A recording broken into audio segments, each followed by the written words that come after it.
अस्सलामुअलैकुम dear viewers.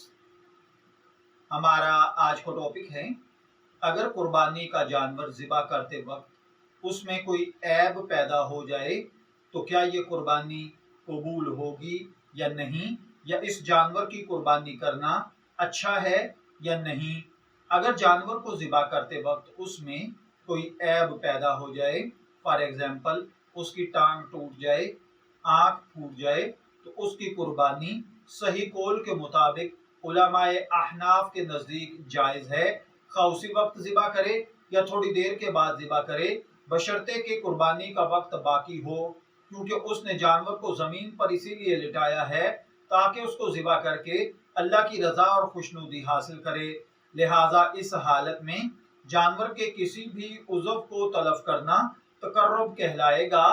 इसके अलावा जानवर ज़िबा करते वक्त उमूमन खौफ और दहशत पैदा हो जाती है, जिसकी वजह से छुरी वगैरह आमतौर पर हाथ से छूट जाती है, तो आग का पैदा हो जाना मुमकिन है। इसलिए शरीयत ने इस हालत में पैदा होने वाले ऐब को मुआफ कर दिया है। यानी अगर जानवर को ज़िबा करने के लिए गिराया जा रहा था, लिटाया जा रहा था, और इस दौरान अगर जानवर में कोई ऐब पैदा हो जाए तो कोई मसला नहीं, उसकी कुर्बानी उलमाए अहनाफ के नज़दीक जायज़ है। मैं दुआ गो हूँ अल्लाह ताला हमें इन बातों को समझकर इनके मुताबिक अमल करने की तौफीक अता फरमाए।